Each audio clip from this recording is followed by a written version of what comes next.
The public input section of the Downtown Visioning Project, Phase 2. Steve, you want to lead us off?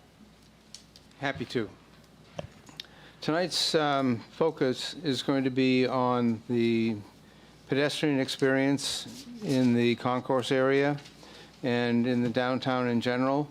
We're hoping to hear comments about what's good, what's bad, what kind of improvements might be made, and how expansive the pedestrian area and walkability should be. But before we get started with that, something I'd like to do is just give everybody a quick outline of where we're headed at this point. The principals have met to form a project management team and have settled on three primary points for going forward. One is to begin the process with a listening tour involving key stakeholders, including some of those mentioned in the resolution that was offered at the last input session.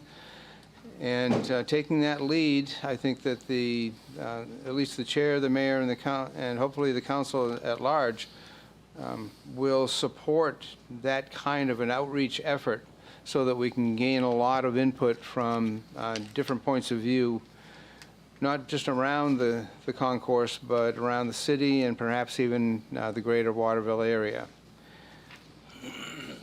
We will be advertising those input sessions. We'll be scheduling them formally, and we'll be using the city's website, the city's Facebook page, and the Morning Sentinel, as well as the Bangor Daily News, to publicize when and where those are going to be and what the topics are going to be. There are going to be 4 charrettes. If you're not familiar with the term, charrettes are a narrowing process where a number of ideas are put in front of a group of people where they indicate what ideas they like, what ideas they don't. They prioritize them, and those are going to be used by, and led by BBB, the consultant on the project, in order to narrow the whole process down to a single vision for the future of the concourse. Those will take place over a period of probably 3 to 4 months, and they'll come at critical junctures in the process where the narrowing needs to take place.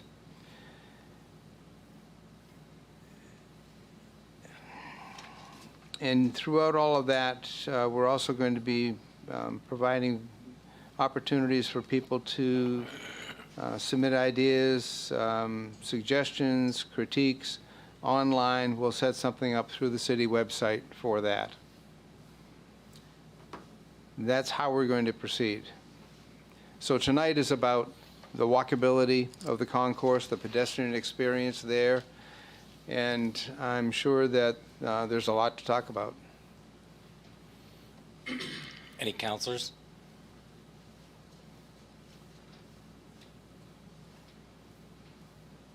All right, I'm going to open it up to the public for now.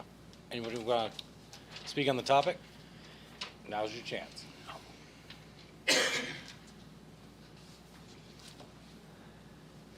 Good, John. You got to go up there, though. Oh, yeah. We got to get that mug on camera.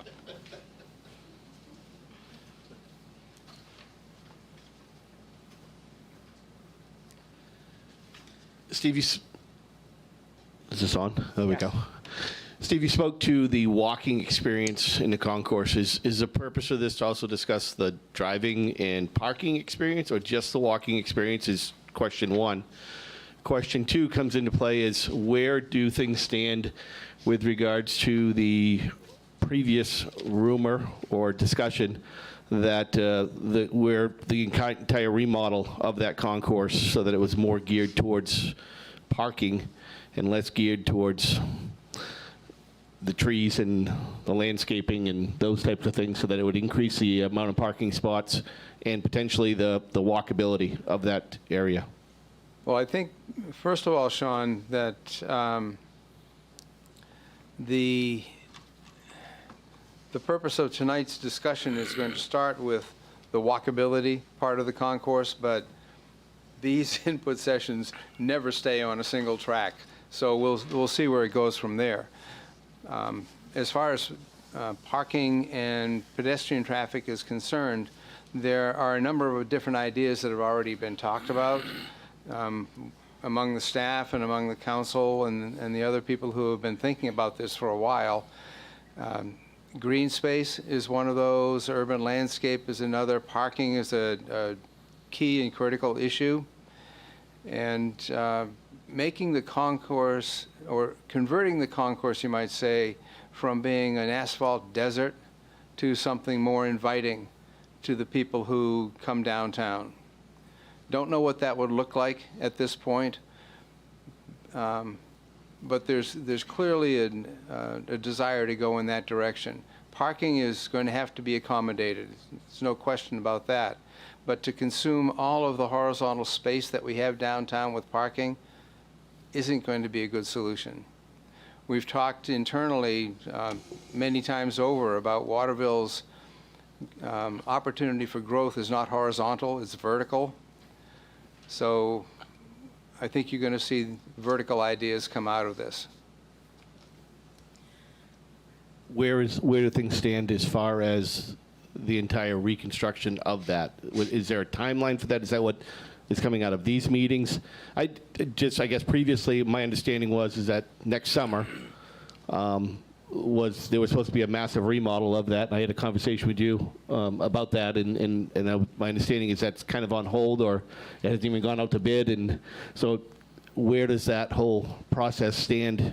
Is that where we are right now, determining where that stands, or is that still on the radar for the council and the city? Well, that's one idea. But I think in general, it's all up in the air right now. So I think the biggest concern is, obviously we know we need parking. I know lots of people have talked about different ideas. I know that at some point a parking garage has to happen somewhere in this area.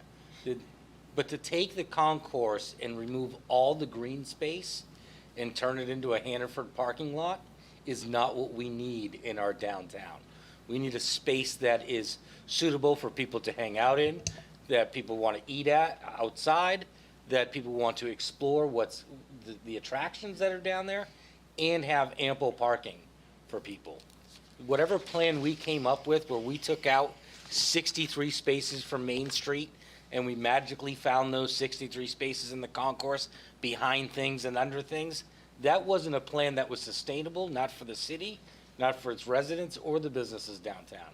So any thought of that old plan, I think people should just scrap that in their heads, because as long as I'm here, that will not look like a Walmart parking lot. Okay. Thank you. Did you want?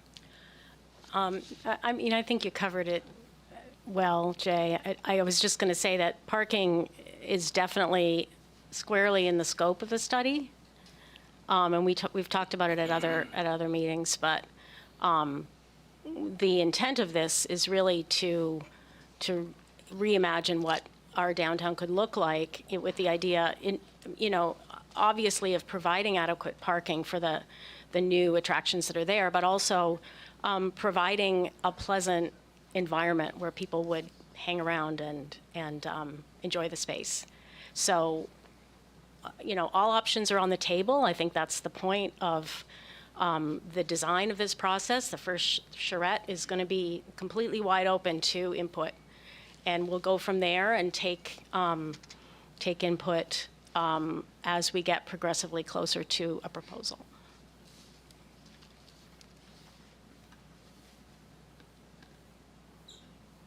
Hi, I'm Emmanuel Pariser from Ward 4, the Great Ward 4.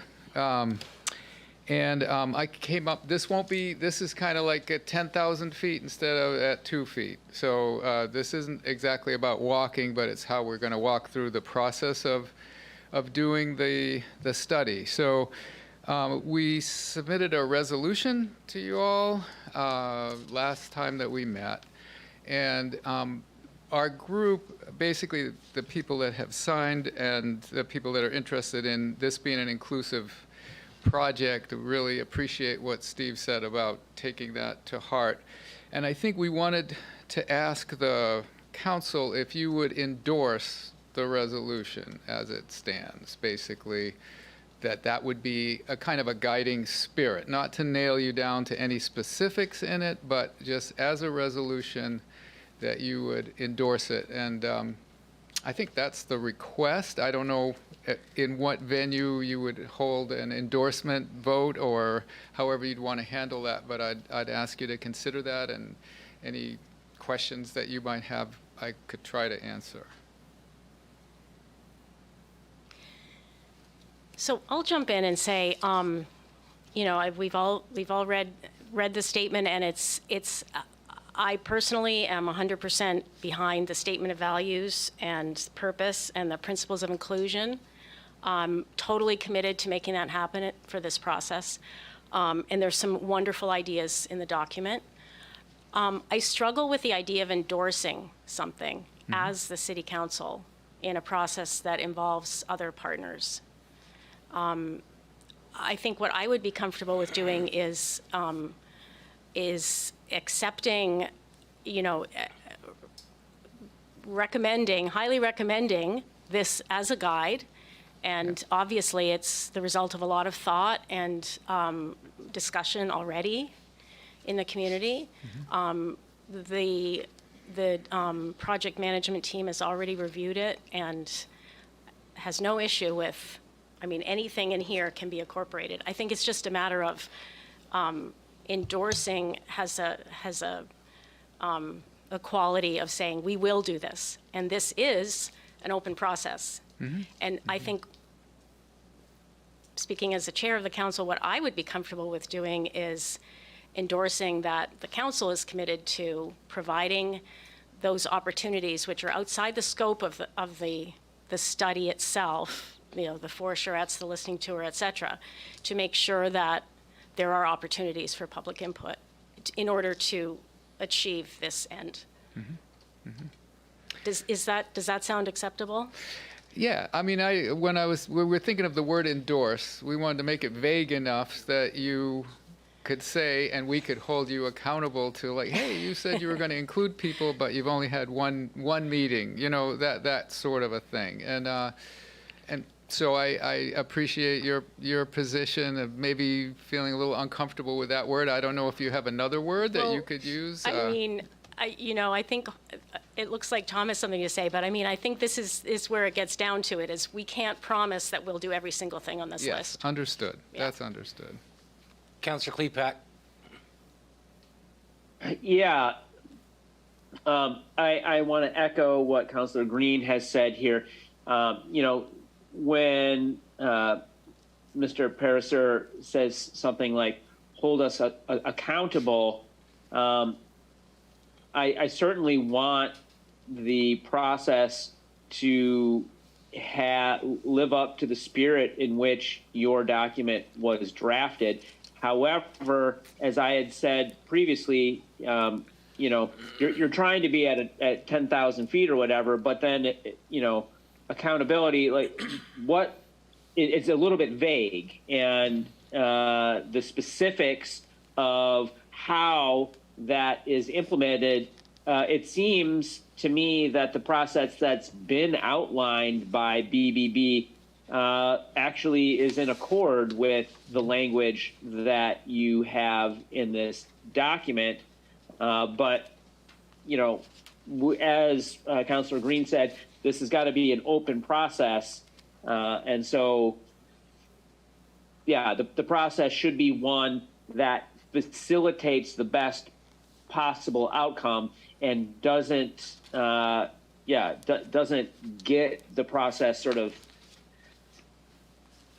hamstrung by trying to understand a document that has been endorsed that is not actually very clear in what it's asking for in specifics. You see what I'm saying? So I'm just echoing what Councillor Green is saying, that certainly I think everyone on the council wants the kinds of the spirit that you are striving for in your document. However, that document has not been revised since I last saw it. And so it leaves me wondering what exactly it's asking that's different than what has already been outlined by the consulting firm. Yeah, I don't know if that's a question for me, but I mean, I guess I don't know exactly what has been outlined, Councillor Klepak. But I guess if we had a sense from each of the councillors that this was a guiding, something that you would use as a guide, but not that you would have to fulfill every element of it just as it's spoken, that would be a good step to me, and I think to the folks that helped to write this. This certainly isn't just my document. A lot of people had input into it. So that if that was basically what you said, Councillor Klepak, that everybody does feel pretty much in accord with this, and I could hear everybody say, "Yeah, thumbs up. We're good with this." Well, I would say everyone in the room is invested in making the ultimate outcome of this process one that serves the need of all the stakeholders that are involved. I think that's the essence of what you're trying to get at in your document, and I think everybody is in accord on that. We want the process to be thorough, but we also want the process to be efficient. So that we're able to get the best possible outcome. We want to hear feedback from the community, various stakeholders. We want the generation of important ideas, and yeah, I think the process is going well. We've dedicated an hour of time at the beginning of every single council meeting since this was first introduced, and as well as the other measures that are outlined by BBB. I think we're committed to making this process work correctly. To the topic of walkability, like the actual topic of the meeting, I think that this issue of pedestrian access to the city center, I think this is, you were trying to give this 10,000-foot view. I think this specific point is one that is very important to your constituency here, the group that's behind you. Certainly one of the groups of people that would want walkability and easy pedestrian access to the downtown is going to be people of low income. So, yeah, I think it's extremely important to consider the various pathways, the various routes to the downtown that people may be walking. Certainly one of them is the Silver Street corridor. Right now, that needs some help, right? That intersection is very uninviting to pedestrians. And there are ways of making that a more more facile access for pedestrians. Another is the whole Pleasant Street corridor. How do we facilitate people coming from that direction? Yeah, there are other ways that people will be accessing downtown on foot, and I think it's important for us to understand what different neighborhoods, how the different neighborhoods of Waterville, how people may, what are the right kind of pathways, corridors that can converge. The word concourse itself literally means the conjunction of various pathways or roads, etc. So thinking about those pedestrian routes that people may be taking to access the facilities in the downtown, and then once they're there, it should be a place that is inviting for them, that isn't just a giant parking lot. You cross Silver Street and you end up in the middle of a big parking lot. Certainly, as the mayor has suggested, a space that has more green space rather than less is advantageous. And as the city manager has suggested, that really verticality is the way to think about this. We certainly need a parking structure somewhere, at least one parking structure somewhere in the vicinity of the downtown. Councilor Green?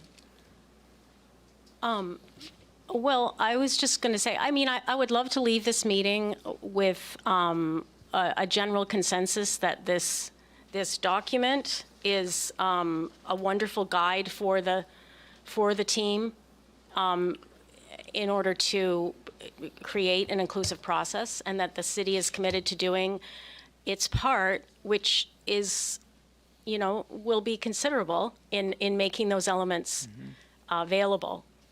The one, such as public meeting spaces, in, sort of local centers, opportunities to meet outside the charrette, Facebook, website, so that people really do have meaningful participation in the process.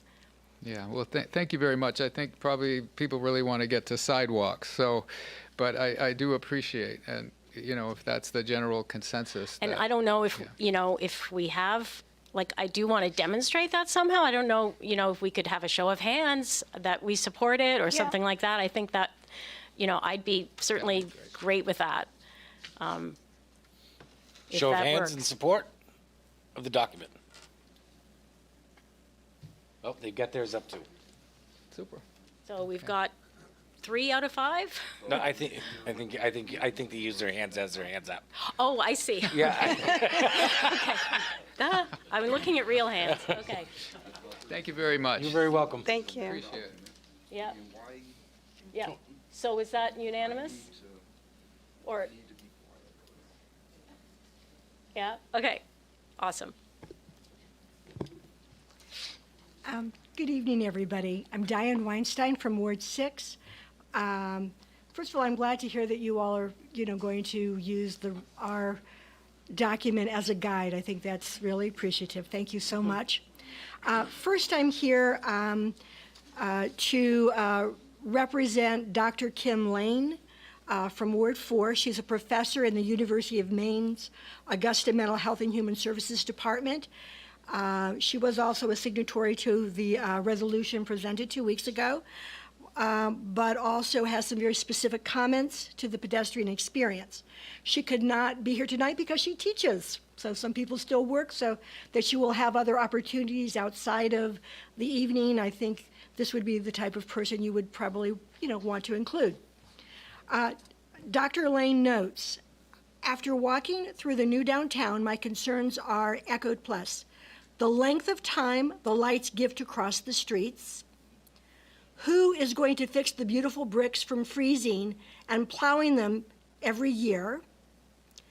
There are not enough ramps from sidewalk to road for access, and where are handicap and family parking going to be located?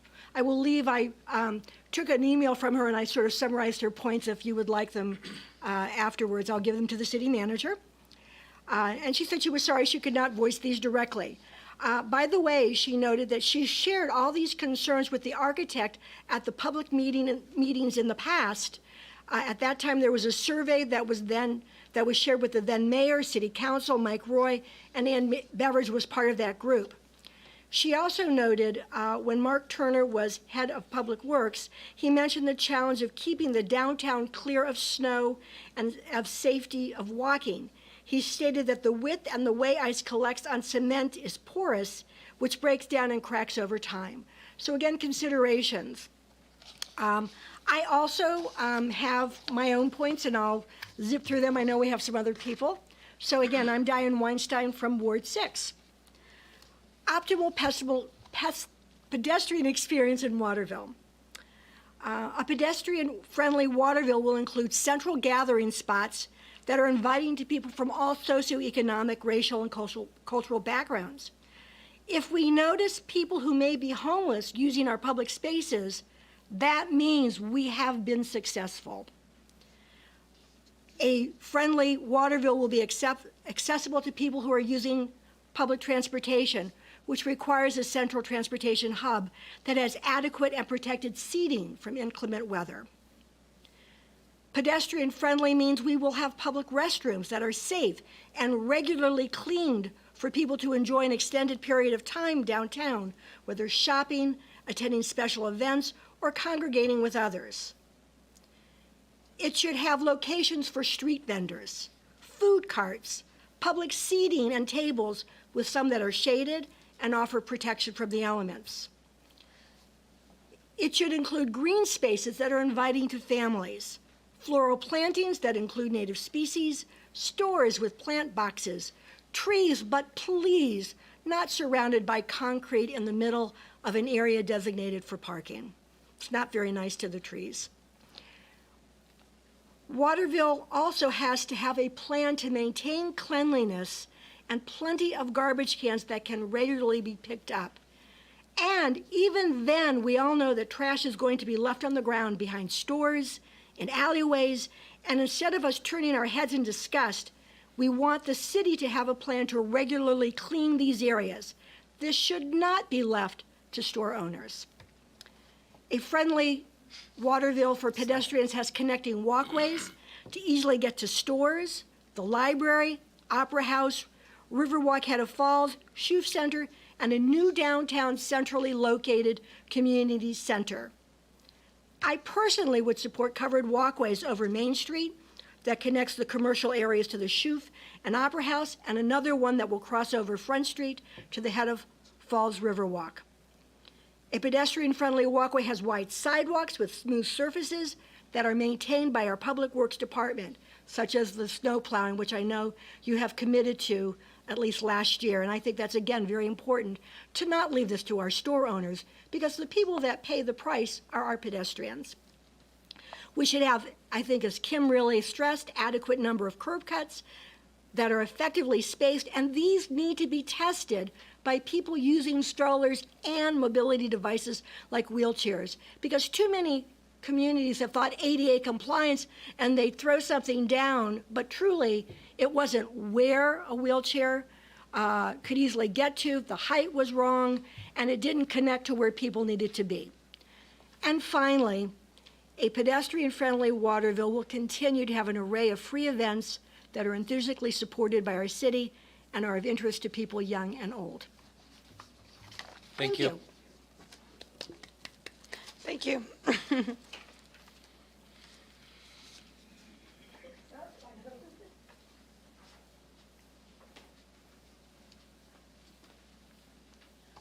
Hi, I'm Jan King, and I live in Ward 7. I've lived there for 33 years. I'm going to be a little more specific. I'm here to talk specifically about concerns I have about pedestrian safety. I'm on the Waterville Board of Trustees, Waterville Public Library Board of Trustees, and I have concerns about safety about people coming to visit the library. Mostly because we have a real shortage of same-side street parking. There are 3 spaces right up near our main entrance, our public entrance. 1 is handicap and 2 are regular spaces. They're right along the road there. Anyways, library patrons who don't get one of those 3 spaces most often park in the concourse, which is on the other side of Appleton Street. So I think this fits into the concourse discussion.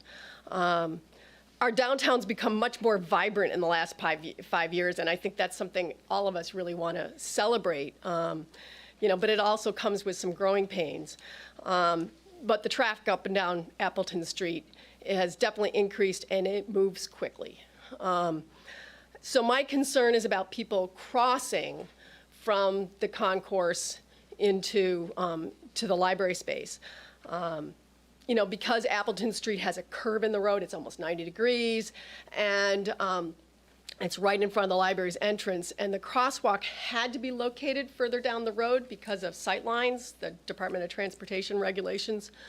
And people tend to cross, just cross the street without a crosswalk and that type of thing. But my concerns are that, a high number of our visitors, more than half, up to 3/4 or more, are people with children under the age of 5 or older people, 65, 70, 75, and up.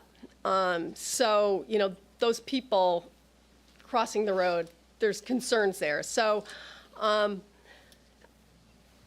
the area also around the library has a high number of traffic accidents, and I forget the specific, there's a statistic out there about the number of accidents that occur right around the Appleton Street, Elm Street, Park Street intersection. It's somewhere in the top 5 in the city. We expect, 300 to 400 visitors a day. This was our pre-pandemic average. And based on the square footage of the library and the number of visitors a day, there should be 30 to 40 dedicated parking spaces for the library. Now, we've got the concourse, so there's some parking in there, but the Board of Trustees and the director wants the visioning team to really take a look at including some same side street parking of like between 12 and 20 spaces for the library, so that we don't have this concern about, people walking across the street and, facing the risk of the traffic there. And also, I think, there's been some discussion about different plans for that, and, ideas generated and that sort of thing. But I'd like to just have the group consider that. And also potentially consider a pedestrian crossing light, so that traffic slows down or stops, so that when people are crossing, that is a safer situation. So that's my, specific issue about the concourse, and love to have that go on record so that that's considered. You said that there's going to be I have other concerns wearing a different hat, just as a resident of Ward 7. So when we get past the concourse, you said that'll be another meeting.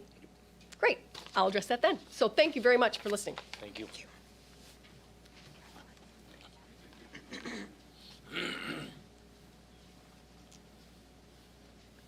Elizabeth Leonard, Ward 4.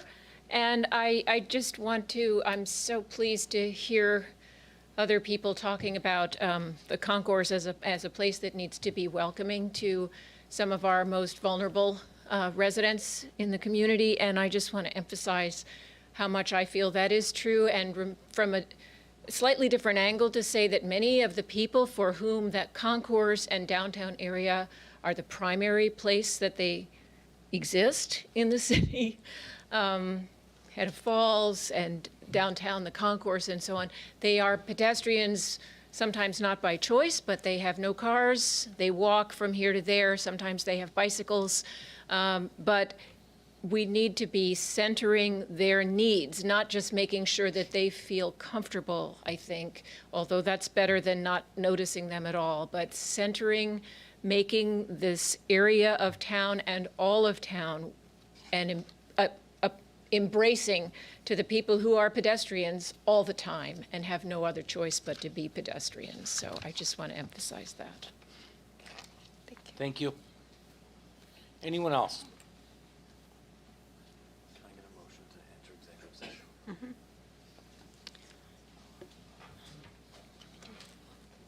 Do I say that?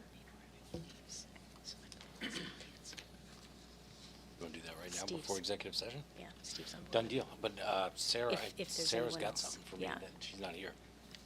Yeah, she is. She's out there. Oh, give me a second. But So I can yeah, we still take have this some. off now. Right. Just Go ahead. Hi, everyone. My name's Ash. I actually don't know which ward I'm from. I think it's Ward 4. Pretty sure it's Ward 4. But I'm here just to kind of echo the voices that I've heard before me today, really asking us to center the most vulnerable in our city as we're going forward with making decisions. Particularly in this meeting space, too. I think a lot of people tend to struggle to even get here. So I was seeing in this wonderful resolution that was mentioned before by Emmanuel, just having different spaces to really meet and have people speak up and really have an input. I think particularly maybe going into the concourse and really talking to people who spend most of their days there. There's a lot of need in the city. especially with housing, transportation. That's a huge thing right in the concourse that we could really meet the need for. I noticed that there's a lot of development in the works. There's a lot of planning. There's a lot of partnership with Colby. I've heard a lot of good things about that. I've heard a lot of concerns about that.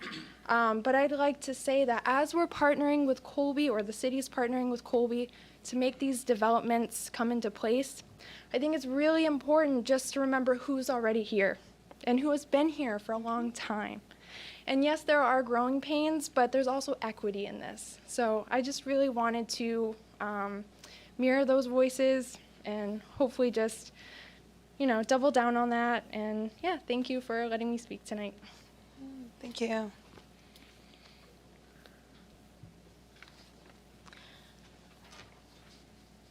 I would just add that if anyone has, we have suggestions in the document, but I think anyone should feel free to, email your counselor, city manager, if you have suggestions, specific suggestions that you think would be a good idea.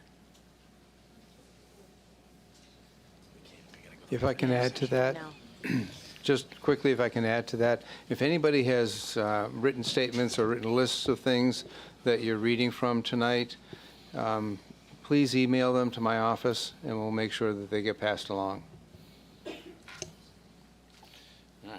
And I believe that the BBB will be getting recordings of all these sessions as well. So this will be on the record.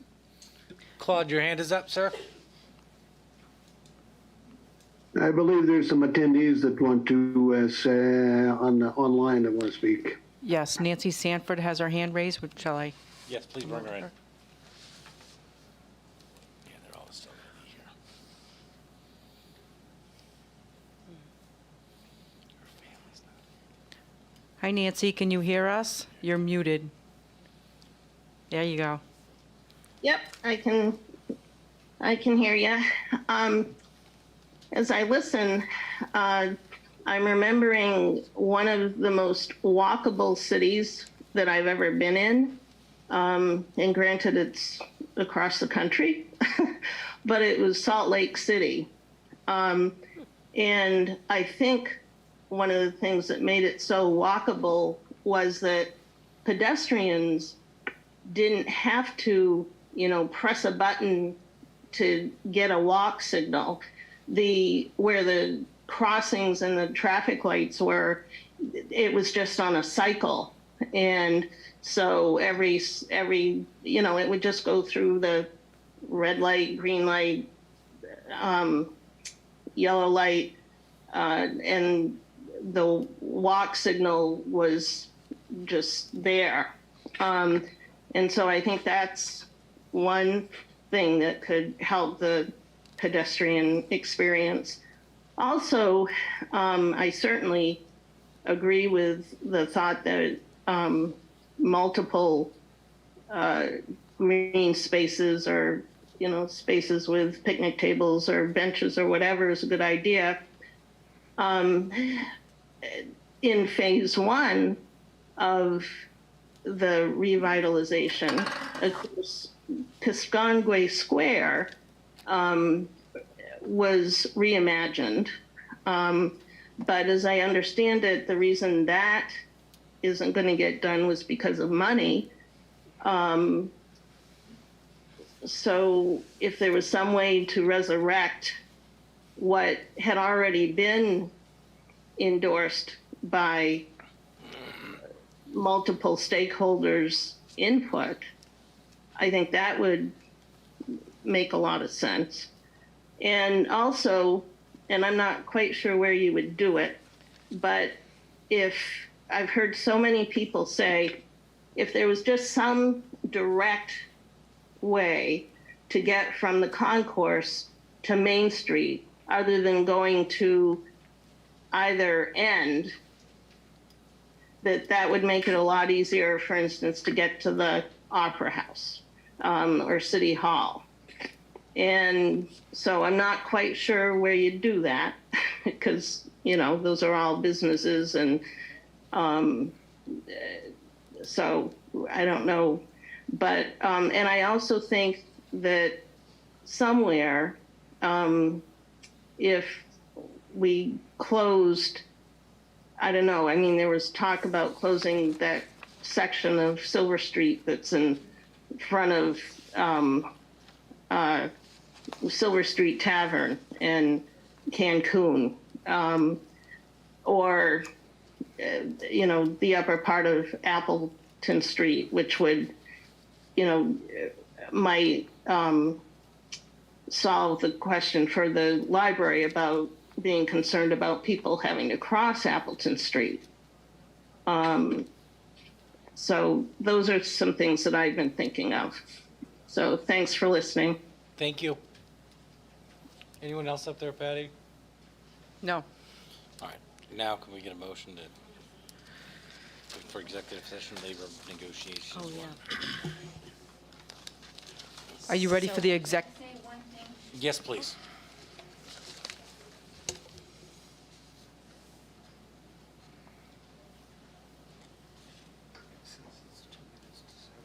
I'm Judy Cabana from Ward 2.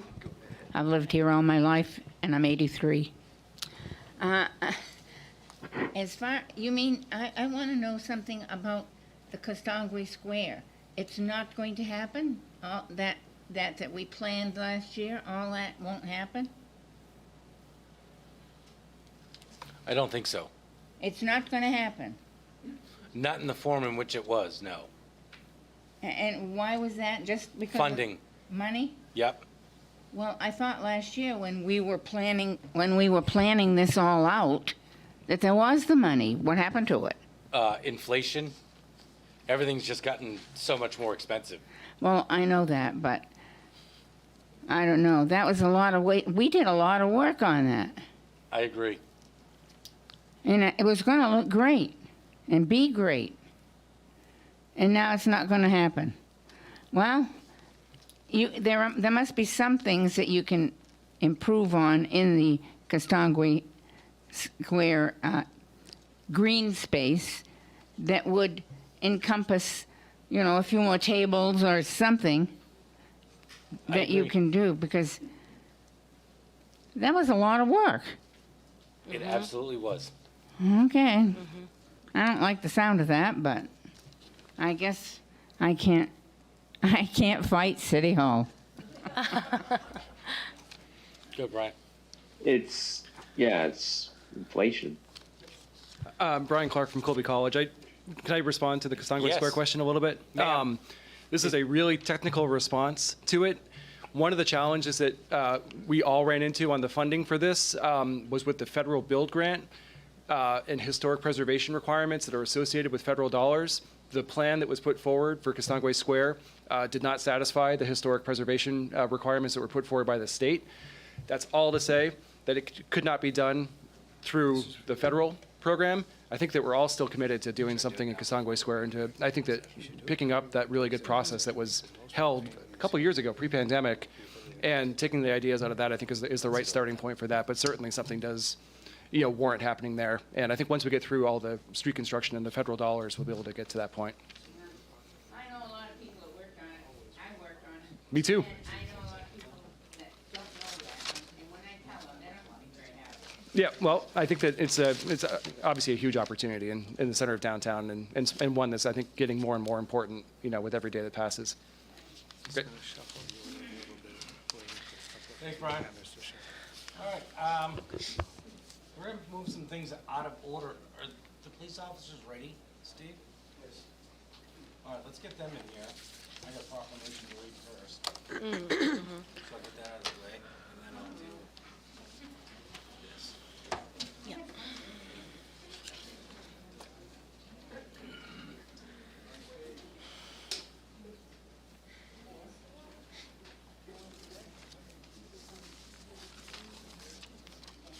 I'm gonna do a proclamation before we start the meeting.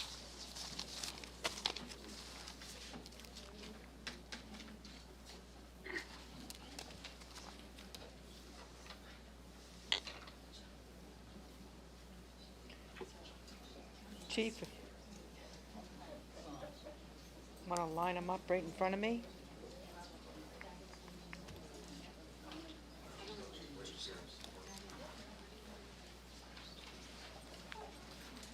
They could have, you guys could stand right in front of me if you'd like.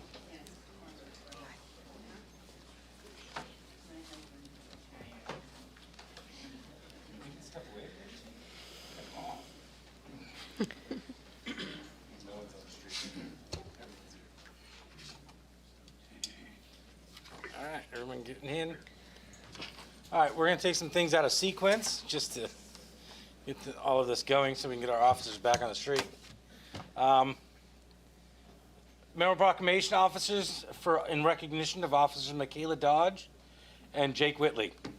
Whereas on August 6, 2022, a Fairfield officer was engaged in a high-speed pursuit of a black sports car that was traveling more than 100 miles per hour on Norridge Walk Road and was last observed traveling towards Waterville. Within minutes of Fairfield PD's radio broadcast, Officer Jake Whitley located the car that had crashed into a tree on Eustis Parkway.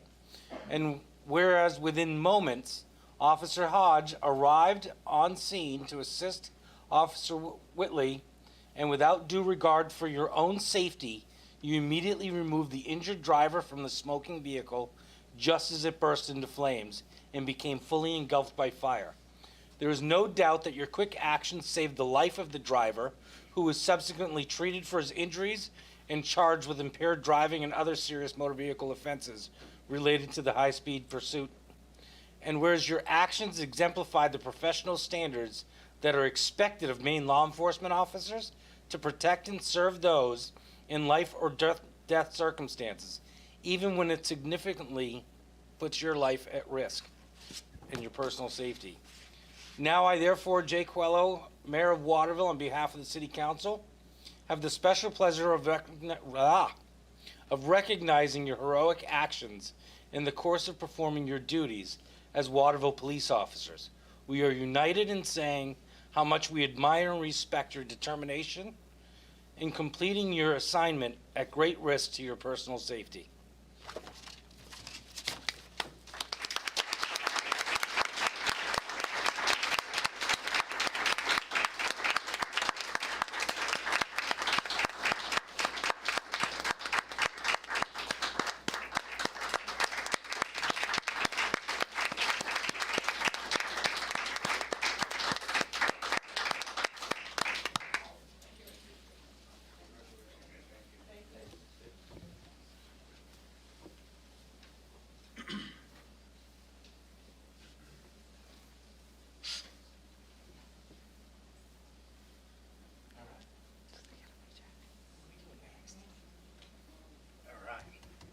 We're gonna take this out of play too.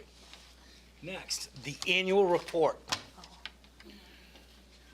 This year's annual report is dedicated, oh, wait. I thought we were doing this. What's he doing now? You said it was out of order, so Yeah, I what do mean- you expect? Well, They got me out of order. oh, because, The family.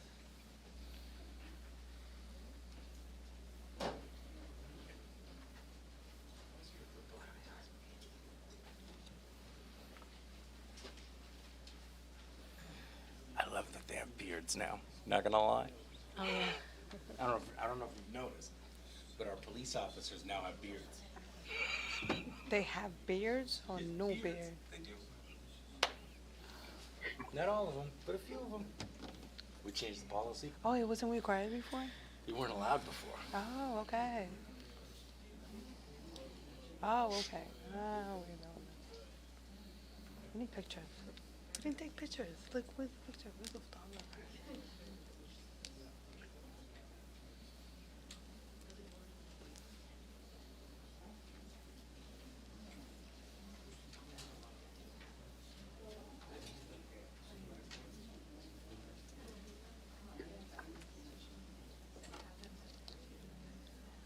Mr. Mayor, Yes, sir.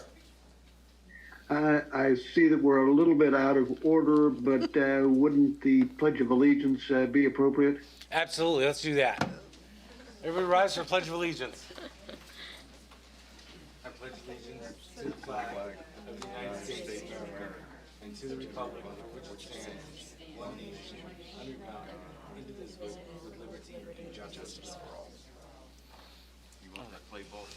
Yeah.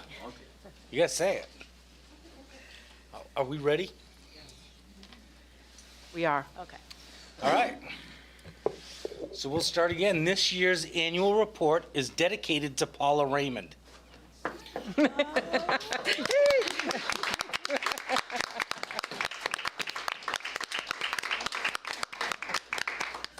Paula has been an active member of the South End Neighborhood Association for over 10 years. She was the driving force in revitalizing the Moore Street Community Garden and establishing a tool shed library for its gardeners. She serves on several boards and is always looking ahead for new projects, programs, and initiatives to make Waterville a better place to live, work, and play. We dedicate this annual report to Paula in recognition of her devotion and commitment to the city of Waterville, and in particular, the South End. Thank you, Paula, for all your dedication and work over the years.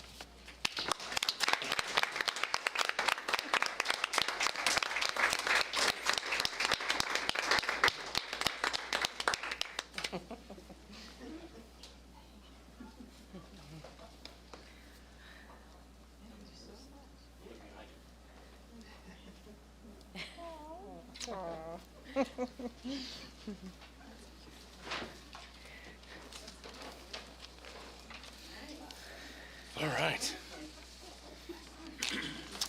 Now can somebody take me into executive session so they can love on each other? Would Paula wanna like to speak? say some words? Paula, do you want to speak? She's too busy hugging. Yes, too. Yeah, I just said. Well, congratulations, Paula. Congratulations. Thank you so much for doing that. It's awfully kind of everybody.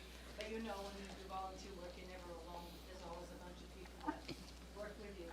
And I just happen to be one of them. So this is really representative of the group that we've had for many years, actually. The South End Neighborhood Association's been around, oh my God. For 22 years. And so, you know, just, it's a good thing. And we're very pleased to be able to do it. So thank you very much.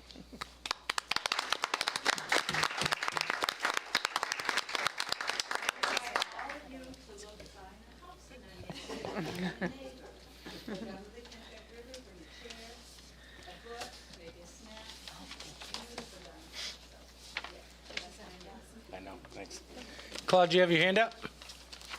Yes, I was going to suggest that we postpone our executive section until after the regular meeting. We've got a bunch of people, it looks like, that would like to know what we're talking about.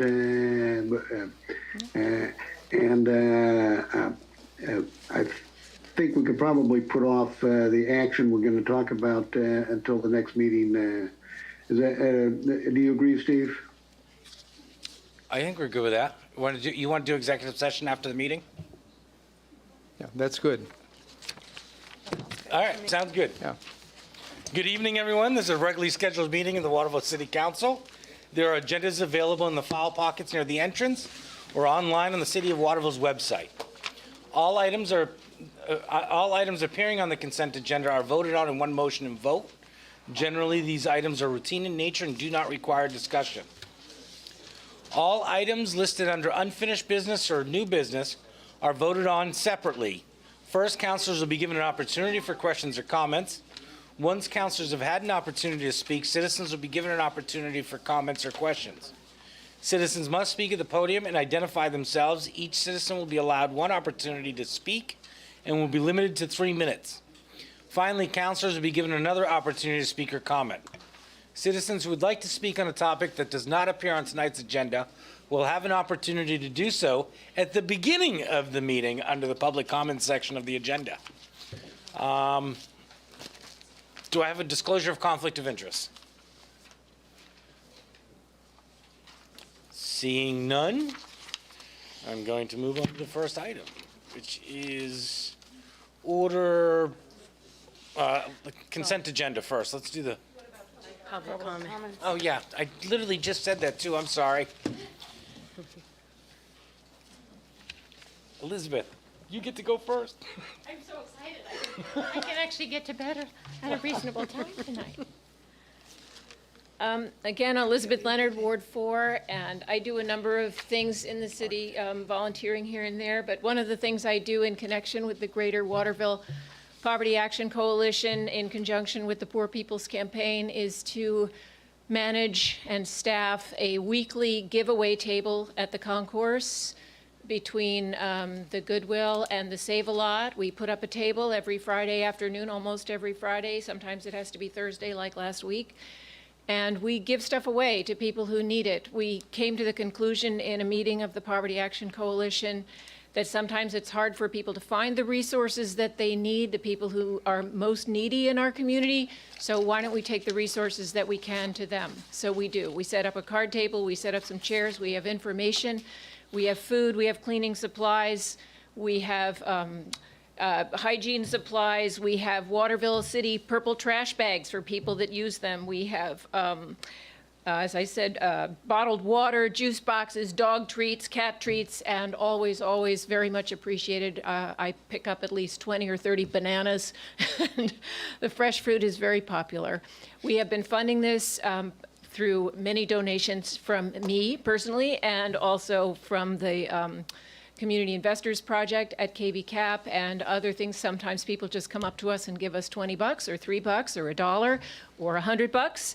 And I have some flyers about it. If you would be willing to help us continue this very important project, I would appreciate it. So I will just maybe leave the flyers with Steve, and you can pick, is that all right, Steve? And you can pick them up on the way out if you want, or if anybody wants one while I'm going back to my chair to pick up my knitting, please ask for one. But I will tell you, we give away a lot of stuff. And we have now connected with the Central Maine Gleaners. They last week brought us flats of tomatoes, boxes of raisins. This stuff vanishes to the people who need it most. So we're very grateful to be able to do it. We could use some help. Thank you. And my email address is here. If you just want to contact me, or you can contact Andrea Pasco at KVCAP. She knows all about it. She's there with me almost every week. Any other public comments?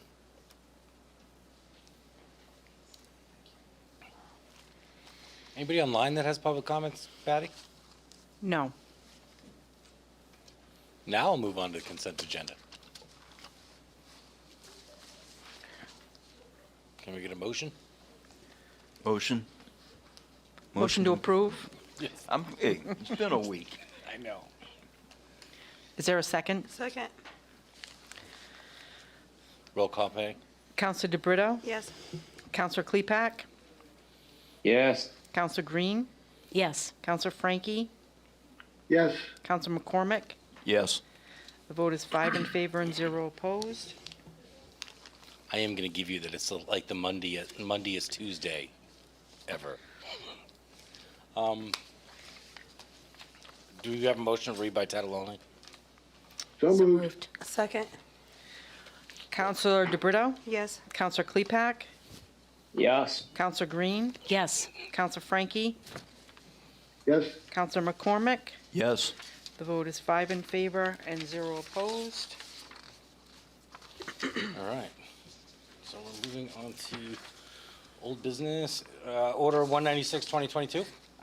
Order 182 is the Yeah. first item of unfinished business. What I don't know. Oh, here we go. Accept property donation Pine Ridge parcels. Move to adopt. Second. Did we get all the info that we needed for this? Do we know what we're going to name it? We do not have all the transactional documents for this yet, so I would recommend that you postpone it to the October 18th meeting, because our legal counsel is on vacation and won't be back until October 3rd. That won't be enough time to be prepared for the October 4th meeting. So All moved. right. Second. Roll call, Patty? Counselor DeBrito? Yes. Counselor Klepak? Yes. Counselor Green? Yes. Counselor Frankie? Yes. Counselor McCormick? Yes. The vote is 5 in favor and 0 opposed. Order 192, 2022. Amendment to Airport Park Municipal Development and Tax Increment Financing District Development Program. Move to adopt. Second. Any discussion? Can I get like a little bit more? Yeah. Steve, can you, Yeah, just briefly, this is an act by the council to extend the life of the airport TIF by 2 years, so that we can put together a comprehensive plan on what to do with it after that. Okay. Sounds good. Patty, can I get a roll call? Counselor DeBrito? Yes. Counselor Klepak? Yes. Counselor Green? Yes. Counselor Frankie? Yes? Counselor McCormick? Yes. The vote is 5 in favor and 0 opposed. Moving on to Order 196, 2022. Accept the Stanton Foundation grant. Move to adopt. Second. Steve? Quickly, this is a grant that covers the expense of acquiring the canine dog that we have in the police department, and it covers the cost of training the officer that manages the dog. Okay. Patty, can I get a roll call? Counselor DeBrito? Yes. Counselor Klepak? Yes. Counselor Green? Yes. Counselor Frankie? Yes? Counselor McCormick? Yes. The vote is 5 in favor and 0 opposed. Moving on to Order 197, 2022. Purchase authorization and waiver of bid process for an electric air compressor, Quarry Road. Move to adopt. Second. Any discussion? Patty, can I get a roll call? Counselor DeBrito? Yes. Counselor Klepak? Yes. Counselor Green? Yes. Counselor Frankie? Even though I don't like waiving the bid process, say yes? Counselor McCormick? Yes. The vote is 5 in favor and 0 opposed. Ordinance 199, 2022. Adopt a vacant and abandoned buildings ordinance. Move to adopt, although I believe it was, the name was changed to just adopt a vacant buildings ordinance? Is that correct? That's, Okay, there's a motion you to have to adopt. amend Can we that. second it to get it on the floor? Okay. Yeah, second. Thank you. So we have to amend it to say adopt a vacant building ordinance. There's a substitute, there's substitute language, a complete substitution for this ordinance, and it is titled Vacant and Abandoned Buildings Ordinance. You would have to amend that to remove the reference to abandoned in the title. The language that's in the redraft of it was provided by legal counsel, and they were good amendments, or rather, they're good edits, and I think that it's ready for you to adopt at this point. The council isn't going to be, or the legal counsel isn't going to be available, as I said, until October 4th, so if you have questions that only he can answer, I would recommend that you postpone action until October 4th. If you don't, the road is clear for you to adopt it tonight. But just to clarify, he's reviewed and approved this language, correct? I'm sorry, say it He's again? reviewed and approved the language. Yes, he has. Yeah, Of the redrafted ordinance. Counselor Frankie. Sorry. I don't know if you guys speak again. I believe there's a couple of other questions that have come up about this ordinance that we may want to consider. So I would be in favor of postponing consideration of it until we can consider it until a couple of other items can be considered. What are the other items? Go ahead. Can you elaborate on what issues have come up regarding Well, language? I've had some discussion with the chairman of the planning board, who's raised some concerns about the issue, about the ordinance, And I think some of her concerns are valid, so I'd like to bring those up with the with you, Councilor Green, and see if we can't accommodate those concerns. Can we hear what they are, since she's here? I was hoping she'd stand up and talk. Well, it wasn't public comment yet, so I You're good. just didn't.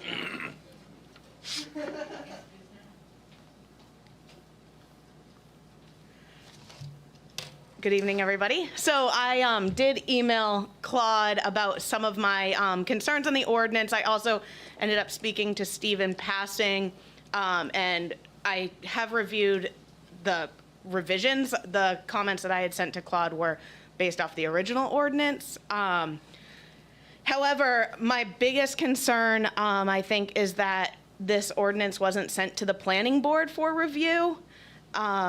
Typically, or I don't want to say typically, in the past there are other ordinances, like we had a chicken ordinance dealing with how big lot sizes for chickens could be. We've had Airbnb ordinances dealing with overseeing which zones in the city Airbnbs could be in and how to register them and all of that.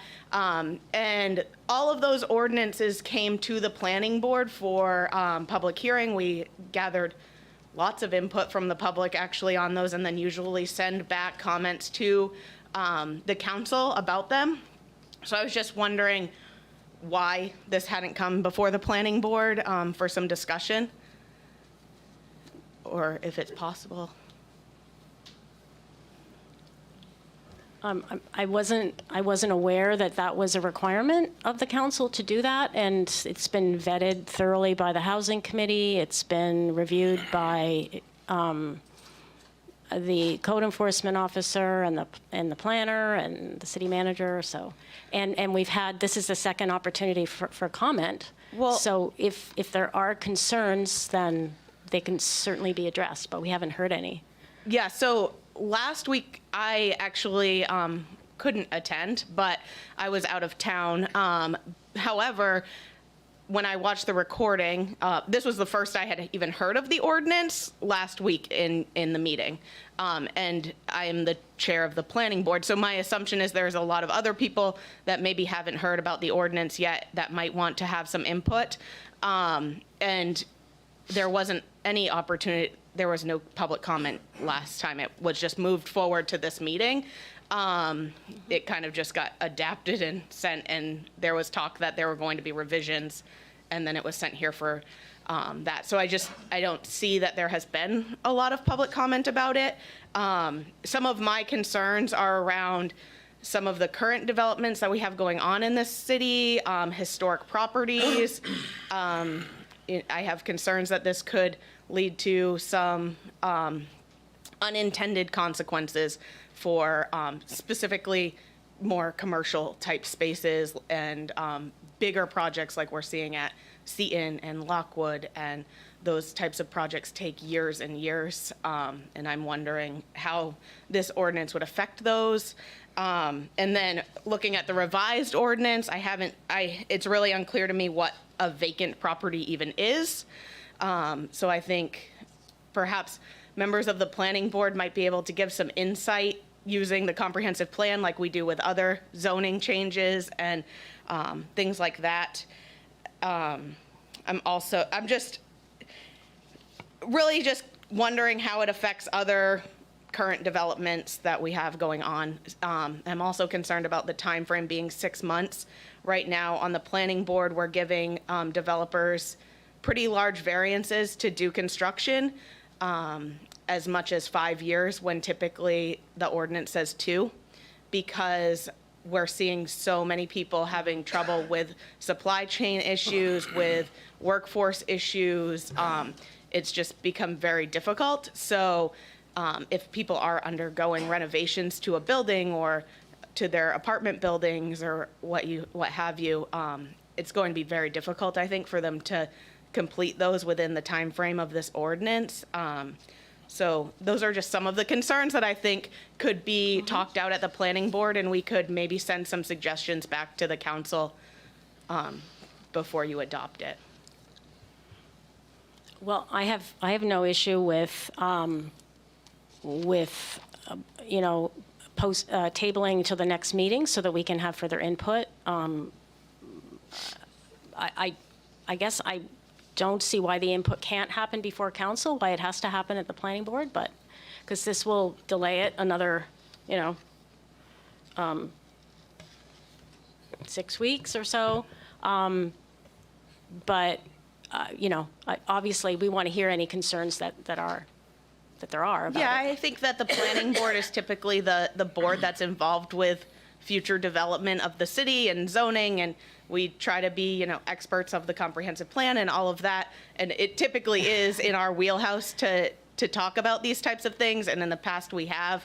And I think, like, for example, with the Airbnb ordinance, the information that we were able to get from other people, like neighbors, from developers, Airbnb owners, was very helpful in determining that ordinance. The housing committee, I'm going to be honest, I don't even know when it meets, but I'm guessing it's not an evening meeting that is open to the public where they've Yes, been it in is. part of all of this. It is actually, and it's on the website, and I've mentioned it several times at meetings. But you know, that's okay. Obviously, yeah, you can't attend every meeting. Right.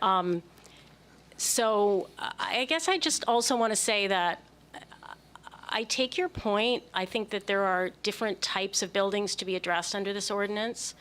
A big project that's underway is very different. Like a building that may be, you know, vacant in the sense that people aren't living there, but that's under development is very different than a building that's where someone has walked away and it's idle. Right, and but that's nothing not is in happening. the ordinance. Right. So I think we could add something to that effect. Yeah. Yeah. And if I'm not mistaken, the 6-month deadline, that's for them to register their emergency contact info, is it not? No, that's 30 days. Well, I believe that the timeline and the plan of action is something that's to be discussed with the code officer. It's a code enforcement officer. I don't believe it's a fixed, you know, one size fits all. Right? So Article 9, F, the plan of action includes a statement detailing the expected period of vacancy, the plan for care, maintenance, and security of the property during the vacancy, code compliance pursuant to the city's building code and other applicable codes and statutes, and a plan and timeline for lawful occupancy, rehab, or removal or demolition of the building. So I think once the plan is on file, that's really what we're looking for here, not to, you know, penalize people who do have a plan to rehabilitate the building, to bring it back into productive use. But that's also up to the discretion of the code enforcement officer as far as the length of the plan and all of that as well. Yeah. So there's not any consistency for different developers either. So we could argue that someone could be playing favorites or not, and there's other things to be considered, I think. You know, we've adopted recently an adaptive reuse, and we had sent that back to you, and we're trying to rehabilitate some of these historic buildings, and it's very expensive and timely, and some of these historic buildings have to go through historic tax credits. I'm not sure if the Housing Committee discussed that or not, but that's a very lengthy process that involves the U.S. Park Service. There's other considerations of things that we've heard from developers that come in front of the planning board with their plans that concern me when I look at this ordinance. And I'm worried that it could prohibit future development, future investment in some cases. So I just think it deserves more discussion. I got a question. Yeah. So by delaying this, like 6 weeks, and sending it to the planning board, so what is the effect of that? Like, is there a rush to do this? instead of going to the planning board? Because I feel like it kind of does, I mean, a part of it kind of does make sense though, because if a house looks historical and it's part of the historical thing, but it looks abandoned, like, I don't know if that plays in there, but I just feel like even like a public input on it, I think there is room for that. And through the planning board, like we saw that with the church that was going up for sale, there was a huge public input. And this, I feel like we need a public input as well. Councillor Frankie? Yeah, so one of the things that I had a question about, Councillor Green, was the idea of once you started on your rehabilitation, does that mean that your property is not vacant anymore? Again, the historical building issue, if you're waiting for grants and loans to come through. So is there any mechanism in this for a property owner to be moving ahead with something to do with the property, but it not to be occupied according to the definition of vacant?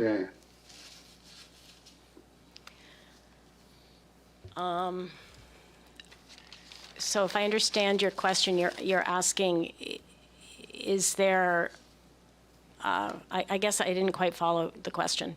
Are you? Well, let me give you an example. The Seton building's been vacant for Right. 5 years. But Right. the developer is in the process of cleaning stuff out of the inside. He's got most of his asbestos removed. He's working on getting his financing and has made adjustments at the planning board to what his development's going to be. So would those kinds of actions waive the idea that it's vacant? Yes. You know, I think it's not spelled out in the ordinance, but certainly I think the intent of this is not to stop development. It's to spur development. And so, yeah, I mean, I think it is a gray area that should be clarified. Because I certainly, you know, I think the Seton building and the Lockwood Mill building are examples of buildings that are technically vacant, but they are under development. And I think the point is to present a plan for how these vacant buildings will be rehabilitated and brought back into use. And those are two examples. But you know, my understanding is there are 77 of these in the city. And so those are just two. And there are many that are just simply vacant. They could be renovated for housing or any other number of purposes. And they cause hazards in the building. So the purpose of this is to redress that, not to stop developers from, you know, or create an unduly, you know, sort of time frame on their progress. Yeah, I can completely appreciate that. And I understand what the ordinance is looking to do. But my job as the chair of the planning board is to help you all understand how there might be some things that are inhibiting this. Another issue that I had brought up to Claude specifically is that we have some zoning issues that really need to be looked at and taken care of. You know, Mr. Carter is going to talk about his building right now that sits in a contract zone and can only be a flower shop. And if he would like to sell that to someone, they have to put a flower shop in it unless we take off the contract zone. And we had some pretty robust discussion at the planning board level about solutions to that and how to maybe look at that more comprehensively. But we just recently saw the building on Highwood Ave that's been vacant for 10 plus years that sits in a contract zone or sat in a contract zone that said it could only be a medical building. Well, the reason why nothing was happening there is because it was never going to be a medical office again. So I think a comprehensive look at some of these zoning issues and what can some of these buildings be redone for. That's sort of the idea of the adaptive reuse. This similarly with the Sacred Heart Church that's now vacant, right? And we've had tons of robust discussion about the Sacred Heart Church and what would make sense for that neighborhood, and it's going to cost probably a lot of money to rehabilitate it, I would think. But also it's limited in its uses, right? So I don't want to be in a situation where we're really tying up developers with extra fines and fees and making their investment less enticing, I guess. So I can understand. I just think there is some. No one wants vacant buildings, obviously, and I understand the safety hazard and the problem. Like at Highwood, there were legitimate safety hazards there, right, in the city. And I think that some of these things should be talked about because they're very gray in this ordinance, and perhaps we can give some more suggestions. Sam, when is your next planning board meeting? Next Tuesday. So if we sent it to you for next Tuesday, we'd have it back for the first meeting in October.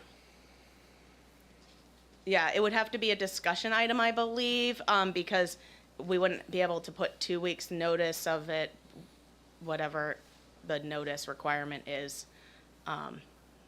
But we could have it as a discussion item. I don't know that we could vote on it because it wouldn't be on the agenda. That Patty or Ann could clarify. Again, the discussion is the most important part. Yep. Because Yeah. at the end of the day, it comes to the council for. Right. I mean, you can make a recommendation, but I think having a discussion and giving a slight recommendation at the end would be okay. I don't see an issue with that, because at the end of the day, the council is still going to be the ones that make that ultimate decision. But it's an opportunity to get it back to get it over to the planning board. So you guys have an opportunity to have that discussion so that we can get it back on the agenda for October 4th. Or what date is it? Or what's the next meeting? Yeah, I think it's the 4th. I think it's the Next meeting. 4th. Steve, is there anything that is required to put an item on the agenda for discussion in this case?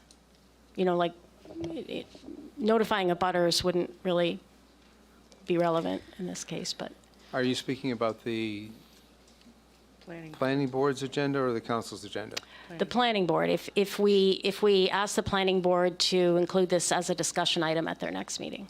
I don't think so. It's not a formal process that they would be going through considering a zoning amendment or something that they're bound by law or by the ordinance to hold a public hearing on.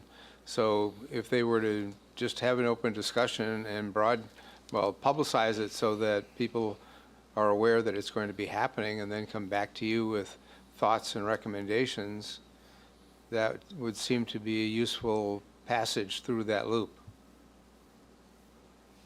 And then, of course, as the mayor points out, the council makes the final decision, so input is usually a good thing, as we saw at the beginning of this meeting. Definitely, yeah. And you can do with it as you choose. All right. Well, shall we recommend for a discussion at the next planning board meeting? Yep. So moved? Second. You would want to Table this. postpone this Right. until,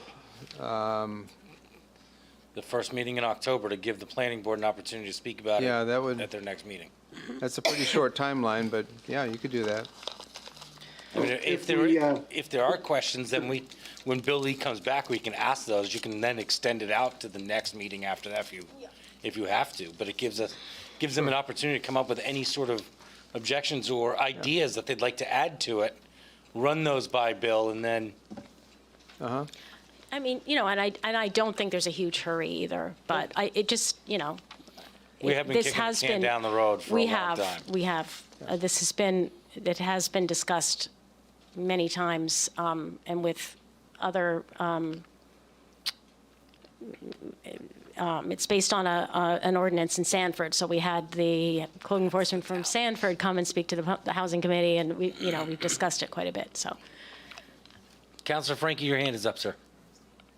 Yes, without stepping on the excellent work that the Housing Committee has done on this, I would suggest that I would like to move that we postpone it until the October 18th meeting so that the planning board has an opportunity to have their discussion, and that we also have an opportunity to question the city attorney about the suggestions that he has made, and if there are any other kinds of ideas that come up, we're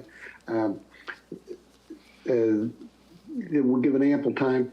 I believe, Councilor Green, that this ordinance is designed to go into effect in 2023. Is that correct? Yes, that's right. So we do have a little time to consider some of the issues. It'll be in the paper tomorrow, so there may be people that have concerns that it could be all the vacant buildings get rehabilitated by the time the first of the year comes around. That's Wouldn't that be wishful thinking, of course. I'll vote for that. Okay. So it sounds like there's a motion on the floor to postpone to 10/18. Yes. Is there a second? Thank you. Third, fourth. Patty, can you get a roll call? Counselor DeBrito? Yes. Counselor Klepak? Yeah. Counselor Green? Yes. Counselor Frankie? Yes. Counselor McCormick? Yes. The vote is 5 in favor and 0 opposed. Moving on to new business. Amend the zoning ordinance for 287 and 289 Main Street. Is there a motion to adopt? Yes, move to adopt. Second. Any discussion? Fred, tell us about. No, Fred. Hello. This Steve. is It's Fred. I called him a Fred. contract rezoning for two properties at the corner of Main Street and a street that I can't remember right now. But it's, you have the number of the street numbers. Edward Street. Highwood? No. Edward. Edward Street, yeah. And it came to the council. The owner of the property made a very cogent and persuasive argument to the council to the extent that you passed it to the planning board for its recommendation on what to do, and that has come back to you favoring the rezoning. So it's before you for action at this point. This is going to be the first reading. Second reading will be scheduled for October 4. You want to tell us about it? No? Yes. Sorry, this is the other reason why I came. So that he'll give me another rose. So at the planning board level, we discussed, we had no problems with Mr. Carter's property. However, I brought up if you look at the zoning map on that upper Main Street swath there, it's like sandwiched in between commercial A and commercial A. And we had some robust discussion where perhaps commercial A isn't appropriate there, but some sort of transitional type zone where people can have a housing and like an office or something like that within that zone, a small retail space like his flower shop, those types of things that would fit within the neighborhood. So we did ask to send that to the housing committee for review on that zone and what you might think would be appropriate, thinking similarly to what we did on College Ave, where we were trying to add housing to that area.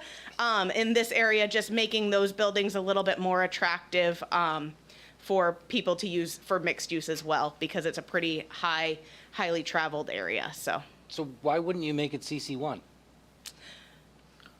Because technically CC1 involves every single thing in the commercial zone, which would include like late night establishments, so restaurants, technically gas stations, all of that. And so Anne was brought up a concern that that might not be appropriate with neighbors that abutted so closely to that, like single-family homes. So that's why I was asking the Housing Committee for some input on that as far as what would be an appropriate type mixed use. You know, like Mr. Carter's business closes 5 or 6, and it's not really inhibiting the neighbors or their peace. So trying to find kind of what would be appropriate there, just so that we don't keep contract zoning every single property to be like, this one is allowed to be a flower shop, this one is allowed to be, you know, it's just You know, honestly, it brings the value of my property down. the contract zone. I mean, but it was, just to play devil's advocate, at one point, the contract zone was appealing. I mean, Yeah, well, honestly, So- honestly, when I first came to city council 20 years ago, I requested for that whole strip, all 32 lots in less than a quarter of a mile, where there's a mile and a half up here and a mile and a half down there of all commercial, to be changed. Everybody that was on the city council back then, I think, probably were on the city council for the last 35, 40 years.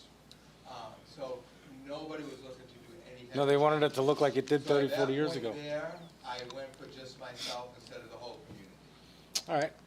Makes sense. I mean, And when he's saying his property value, if he were to sell that building, it's useless to someone unless they're using it for a flower shop, like To go to the planning board. to get it changed. And we've seen this happen so many times. oh, yeah. Back to city council. But I'm all so- for housing. So My point being to come up with a more comprehensive thing than individually Gotcha. zoning each of these.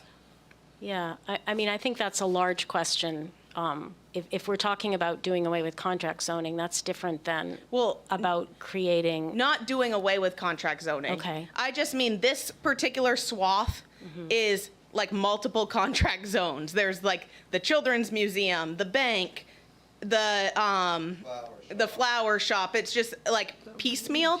So looking at that more comprehensively as, okay, what types of things would be appropriate here as a mixed use type area Well- with apartments and what is Grondin's in the old Elm City photo? they're in commercial A. Hillside. And we don't want to put this in commercial A because we don't want a gas station? Up to Oak Street. Yes. So wouldn't it just make sense to make it, leave it in a contract zone and just give them the options to So do that all is those what other it, things? that is what he got, right? This is what we recommended to you is a contract zone for Mr. Carter's properties, 2 properties, that it's a list of things that are probably in front of you from Ann of, it can be all of these things, basically leaving out restaurants and gas stations. So it's basically contract A. However, what I'm saying is, instead of just individually contract zoning each of these properties as they come in front of us, which we've been doing, because if you look at the zoning map along that strip, there's 4 or 5 contract zones. I'm saying, can we have a look at that comprehensively, and so that people aren't coming to us asking for another contract zone every time they want to do something different with their building? Do you see what I'm saying? I see part of it. I understand changing this one, but those other buildings owners aren't asking us to look at their stuff.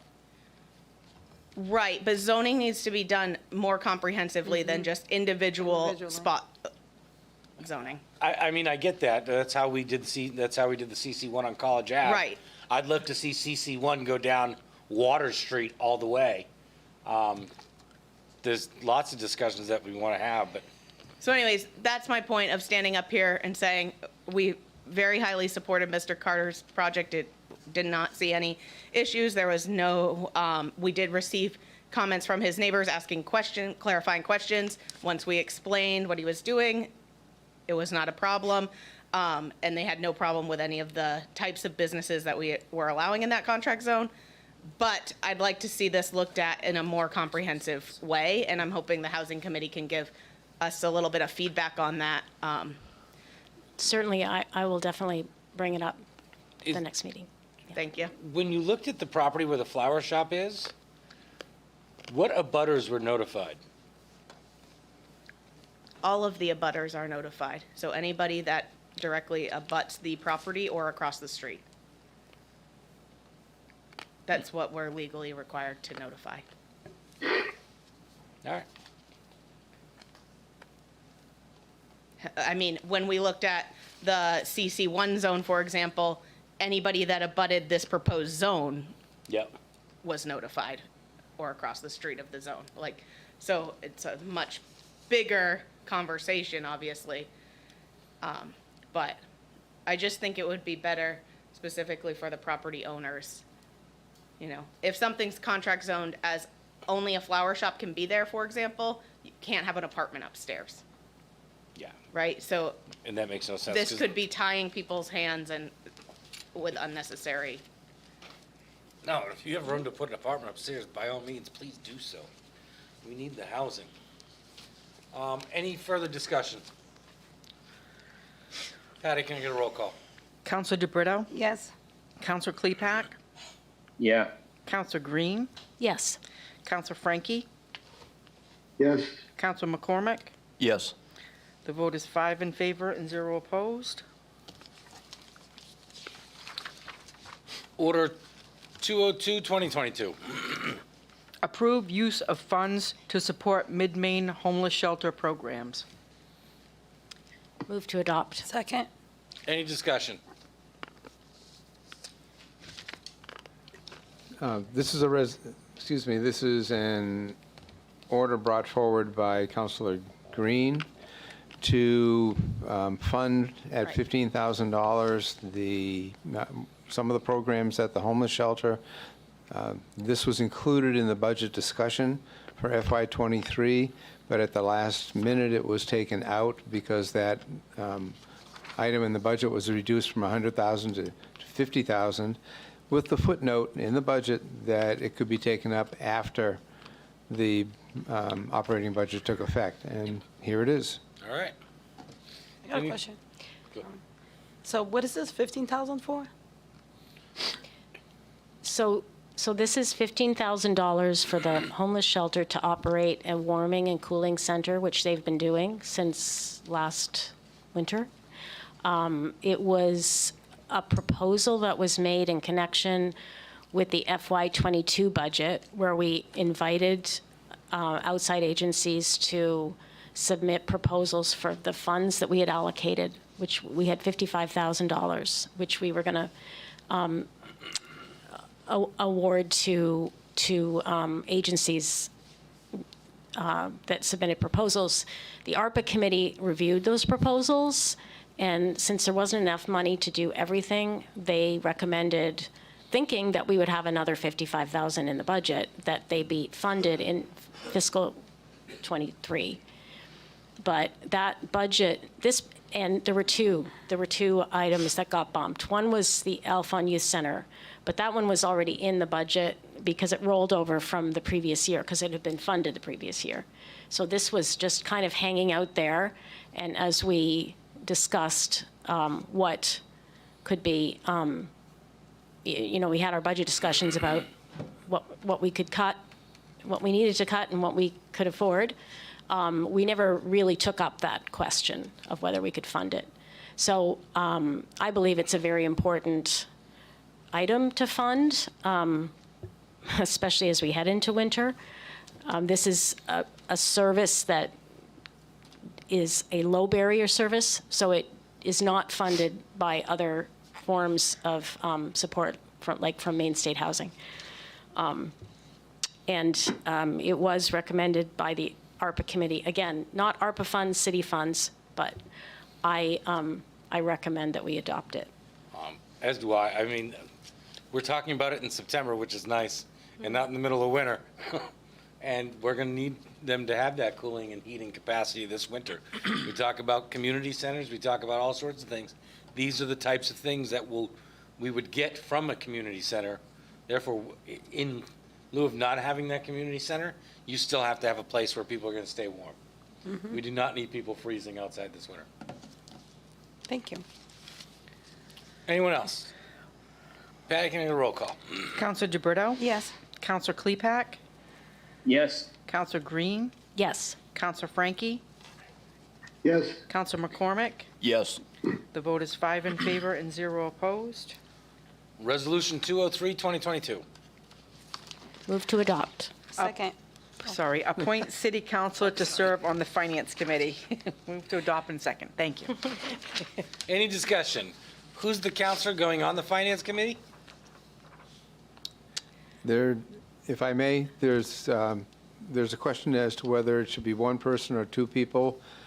I think you'd be wise to do two people tonight. The members of the council who have served on the city council's finance committee, it's hard to differentiate, have been Councilor Green and Councilor Frankie most recently. Councilor Morris was also sitting on the council's finance committee, but he's not here. Yep. Do I have any volunteers? I would like to do that. Besides them two? Nope. So is you and Claude going?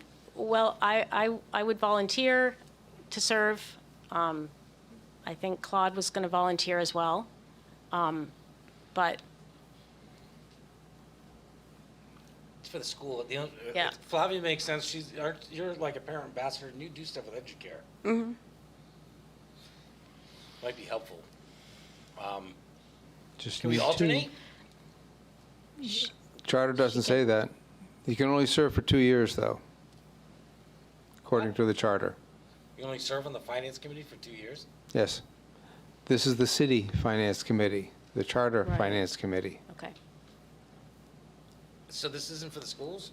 this is the city school finance committee. Oh, yeah.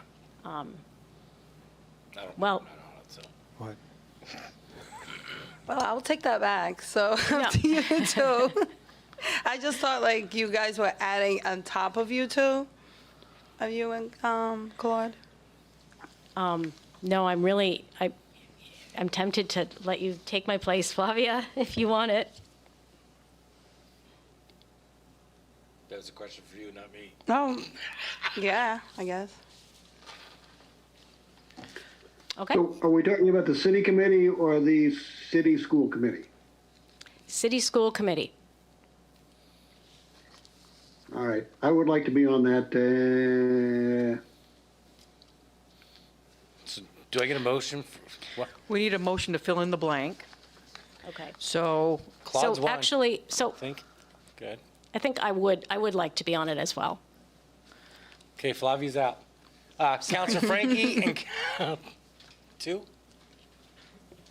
can only have two. Yeah, 1, 2. Councilor Frankie Okay. and Councilor Green. It's A true. motion. So a motion to fill in the blanks with Motion to Councilors fill in the Green- blanks, With Councilors Green and Frankie. unless you put a line on there for a third person, yeah. Is there a second? I'll second. All set? Roll call. Councilor DeBrito? Yes. Councilor Klepak? Yes. Councilor Green? Yes. Councilor Frankie? Yes, Councilor McCormick? Yes. Vote is 5 in favor and 0 opposed. Can we move it as amended? So moved. Second. Roll call, Pat. Councilor DeBrito? Yes. Councilor Klepak? Yep. Councilor Green? Yes. Councilor Frankie? yes, Councilor McCormick? Yes. The vote is 5 in favor, 0 opposed. Resolution 204, 2022. Appoint city councilor to represent the city on the KV Cog General Assembly. Did we have a volunteer for that too? Do we have a volunteer? It has to be a counselor. Right. You look Councilor like you were going Frankie. to say something, though. Your hand is up, sir. I'd be happy to volunteer. Any objections to Claude? I'll Were you volunteer unless you guys want Claude instead. Sounds like Claude's got a pretty full plate. He's retired. I If know. there's a person He's that looking can for do it, it's stuff to Clark. do. He's looking for stuff to do. I'm working a 12-hour day now. I mean, Yeah. I'll volunteer to go. How about we make you the alternate? I can live with Well, that. Your wife's saying no. I know. I think it would be, yeah. I think Do it you have would any be an strong interesting. feelings, Claude? Can somebody motion for that? No, I'm just volunteering because we need to have somebody go to those meetings, and that's all. And we can revisit after November when other people get elected. Yeah, that's true. Because that gives us an opportunity to sort of get other people involved. But for right now, we're down to a Sure. skeleton crew of 5. Well, I personally think it would be great if Tom's volunteering, Tom McCormick, that, you know, he have that I'll take it. opportunity. Yeah. I need a motion. I move, I vote that Tom McCormick be our representative on KV Cog. Oh, you're getting Second. cat dogs and beans. All right, Patty, can I get a roll call on that? Counselor DeBrito? Yes. Counselor Klepak? Yeah. Counselor Green? yes. Yes. Counselor Frankie? Yes, Counselor McCormick? Yes. The vote is 5 in favor and 0 opposed. Can we move it as amended? So moved. so moved. Second. All set for a roll call? Yes. Counselor DeBrito? Yes. Counselor Klepak? Yeah. Counselor Green? Yes. Counselor Frankie? Yes, Counselor McCormick? Yes. The vote is 5 in favor and 0 opposed. All right, moving on to Resolution 205, 2022. Authorize a request to waive MDOT dark sky lighting requirements, new Taconic Bridge. Move to adopt. Second. Discussion, this is great news, because like we've agreed with Winslow to do something, right? Like, we're partnering up on this. Yes.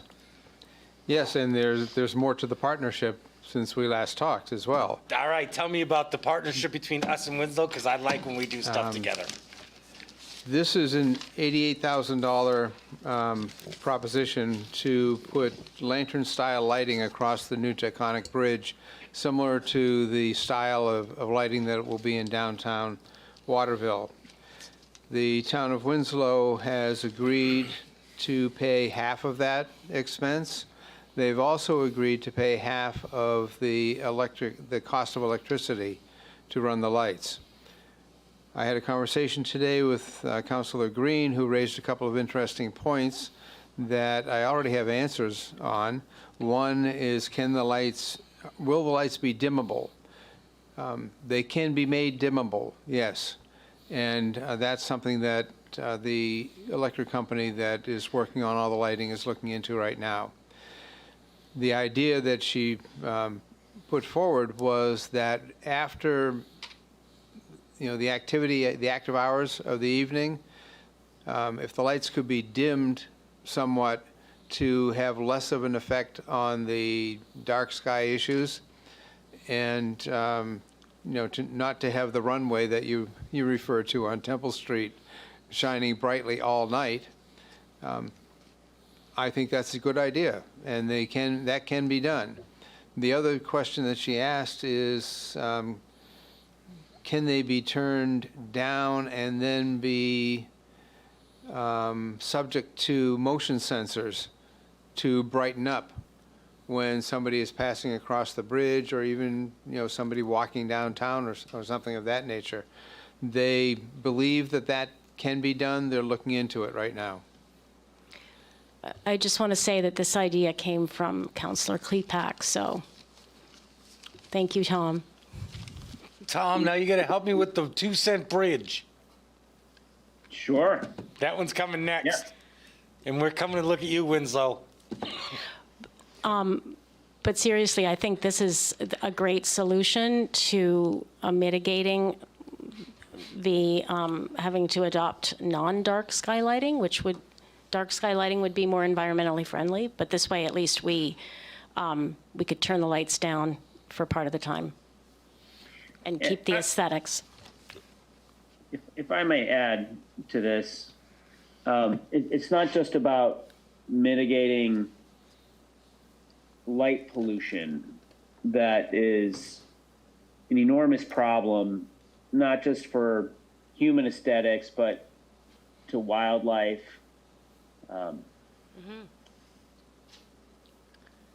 You know, if you were to go out onto that bridge, you know, ostensibly the reason we live here is because of Taconic Falls.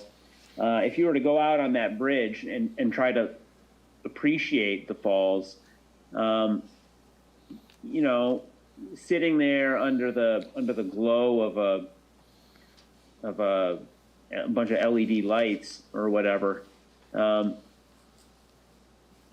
it probably detracts from that experience to a certain extent. And trying to figure out a way to have the bridge be safe, aesthetically pleasing, safe for both pedestrians and traffic, but also aware of the environment that they're in, both in terms of sustainability and resource consumption, but also in terms of its impact and experience of the natural impact on and experience of the natural world that it's situated in. I think it's a smart way to think about that bridge that's going to be there. You know, whatever we're choosing to do now is going to be something that we're going to have to live with for quite a while until, you know, becomes obsolete and redone. And looking forward and anticipating the kind of relationship that Mainers in general, Watervillians, people in the region have with our natural environment in general, and the specific treasure that we have right here in Waterville, I think is a smart way to think about that resource. I also think it's good to think about that bridge within the context of the potential evolution of Taconic Falls there. Councilor Frankie. If we have to seek a waiver from the Department of Transportation in order to spend this money, Mr. City Manager, if we don't seek a waiver and they put in dark sky lighting, does it cost the city anything? No. The dark sky lighting that's designed for the bridge right now is the same lighting that we've seen in downtown Waterville over the past 2 years, and that will be at the intersection of Front, Chaplin, and College Avenues. It will also be the lighting that will be in the intersection at the foot of Main Street. So my point being that Maine is one of the dark sky spots in the United States. The city of Portland recently adopted a dark sky ordinance, and several other communities have as well. But Waterville is going to now spend extra money to be non-dark sky. That seems to me a oh, the network is sucking right now.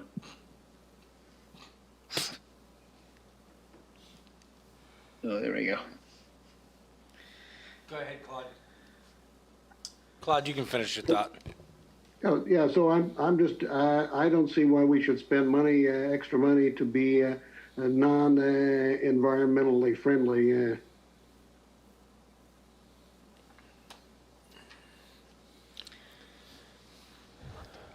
So initially I had the same thought, but I think in this case, for one thing, I was informed that the rest of downtown has non-dark sky lighting as well. So this is, you know, another little stretch, but it's not, and I think I think we should adopt a policy going forward that we are going to pursue non-dark sky lighting. It's, you know, it's a tough call in this case. There is also the element of creating and inviting, you know, a symbolic inviting pathway from Waterville to Winslow, which has a value as well. And I think if we can find a way to dim the lights, that will mitigate some of the impacts to the environment, increase the enjoyment of the environment, as Councillor Klepak mentioned, and also perhaps cut our electricity costs as well. When this first came up to me, Claude, you and I had the same thought. Like, we looked at each other in the meeting, I'm like, why do I want to spend an extra $44,000 to get lights across the bridge? It makes no sense. And then I realized, we discussed it, Winslow has already voted on this. They've already agreed.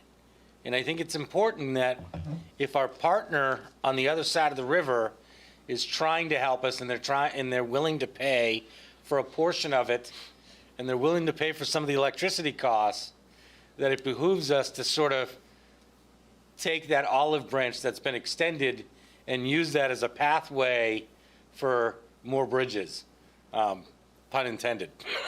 I mean, I didn't want to spend the money either, but the other our neighboring community has already voted on this. They've already agreed. We're sort of behind the 8 ball because we've pushed it back and we waited.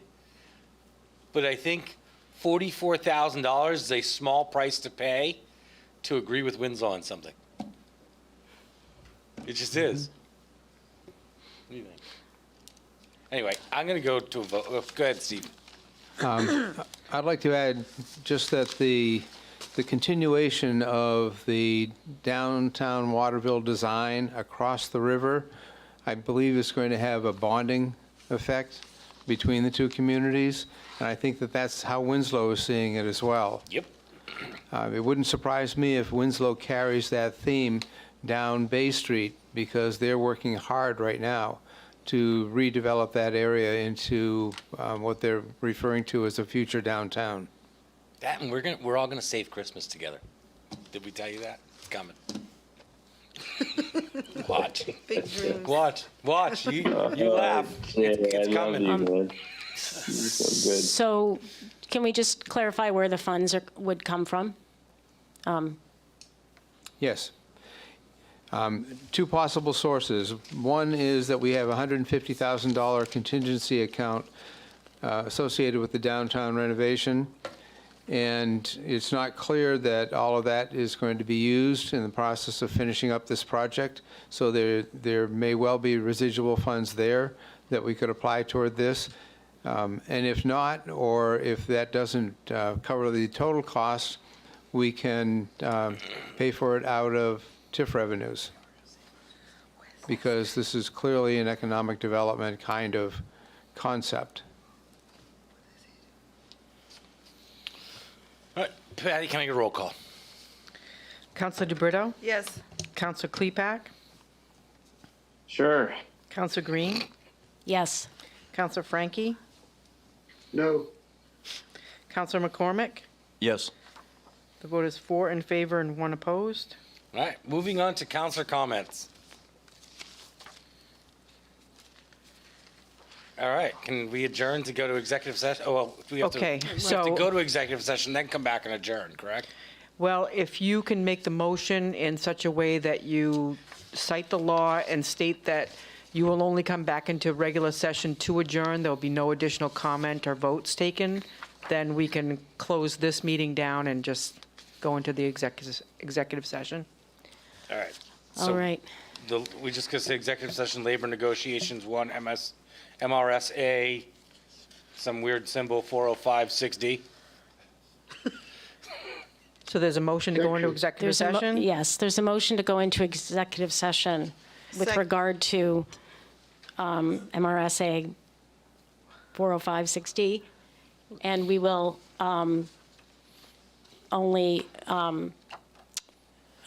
we won't conduct any other business except to adjourn when we come out. Correct. Is there a second? Second. Roll call. Councilor DeBrito? Yes. Councilor Klepak? Patty, you are invaluable to the city. Yes. Yeah. Councilor Green? Yes. Councilor Frankie? Just a question, will we be able to stay on the same Zoom? No, we're going into the executive session Zoom, which has been going since 6:30. So if we have problems with that, I'll have to send out a separate Zoom invite for the Okay, executive yes. session. Okay. All right. So the vote is 5 in favor and 0 opposed? Yep. And we're adjourned.